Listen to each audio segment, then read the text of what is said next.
저는 정읍에 칠보산 밑자락에 버스가 아침에 한 번 들어오고 저녁에 한 번 들어오는, 그것도 저 아래 동네까지만 겨우 들어오는 산골에서 7남매 중에 셋째로 태어났습니다. 그런 산골에 살다 보니 예수님이 누구신지, 교회가 어떤 곳인지 전혀 알지 못하였습니다. 가정 형편도 그리 넉넉한 상황이 아니어서 농번기에는 학교 대신 논으로 밭으로 가서 일을 거두려만 했습니다. 그런 제게 중학교 입학은 시골을 탈출하는 유일한 통로였습니다. 언니들이 중고등학교를 다니는 시내로 나오면서 새로운 세상을 보게 되었지만 가정 형편이 어려운 현실은 변하지 않아 몇 해가 지나 후부터 집안에 있는 빚을 갚기 위해 공부하면서 일터로 나가야만 했습니다. 그런 상황이 너무 힘들고 점점 지쳐만 갔습니다. 평안이란 것은 기대할 수도 없었고 기대고 의지할 만한 그 무엇도 없어서 죽고 싶다는 생각이 들곤 하였습니다. 그런 저에게 삶의 변화가 생기기 시작한 건 지금의 남편인 남친을 만나면서였습니다.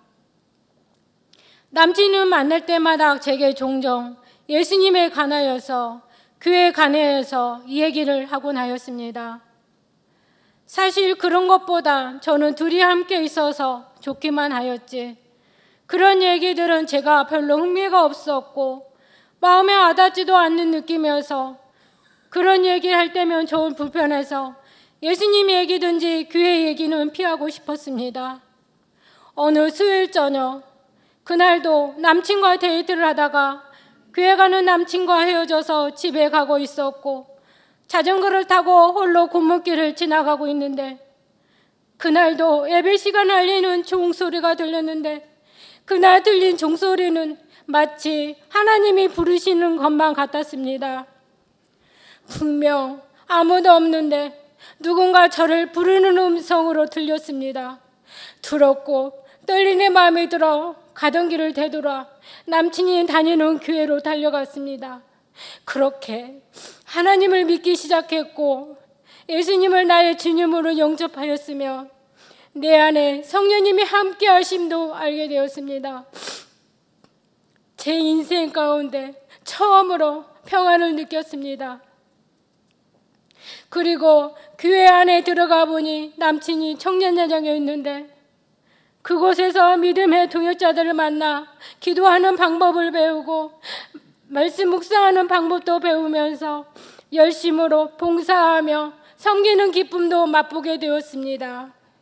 그야말로 신앙생활하면서 참 행복을 느꼈습니다. 하지만 막상 남친이었던 남편과 결혼하면서 아이들을 낳고 가정을 꾸려가면서 삶이 꼭 평탄하지만 않았습니다. IMF가 발생하고 물질적으로 힘든 시간들을 보냈습니다.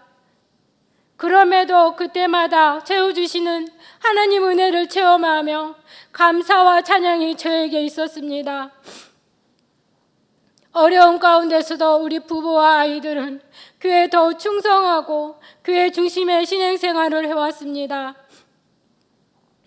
2005년에 남편이 직장을 익산으로 찾게 되면서 이사를 오게 되었고 고향 교회를 떠나오게 되었습니다.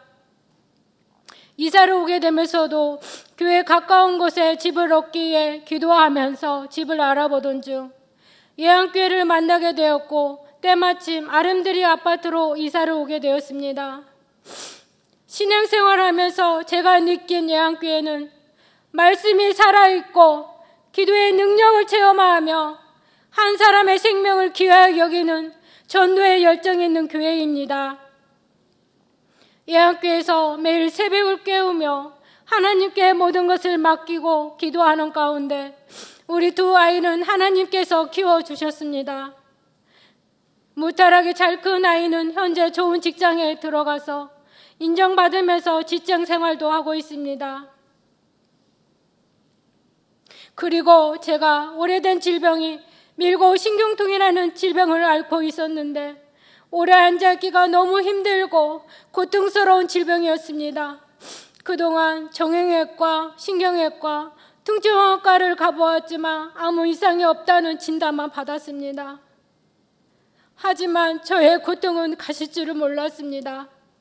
그러던 어느 날 예배 중에 담임 목사님께서 가짜 아픈 곳에 손을 얹으라고 하셔서 저는 미골에 손을 대고 기도했습니다. 그때 하나님께서 저를 치료해 주시기 위해서 목사님을 통해 일하신다는 믿음과 확신이 들었습니다. 그리고 목사님께서 기도를 마치셨는데 이상하게 씻은 듯이 통증은 사라졌고 그 후로는 오래 앉은 자리라도 두렵지 않게 되었습니다. 내게 부족함 없이 채우시고 늘 감사가 터져나온 삶을 살게 하시는 나의 하나님을 찬양하며 오늘도 주님 감사합니다.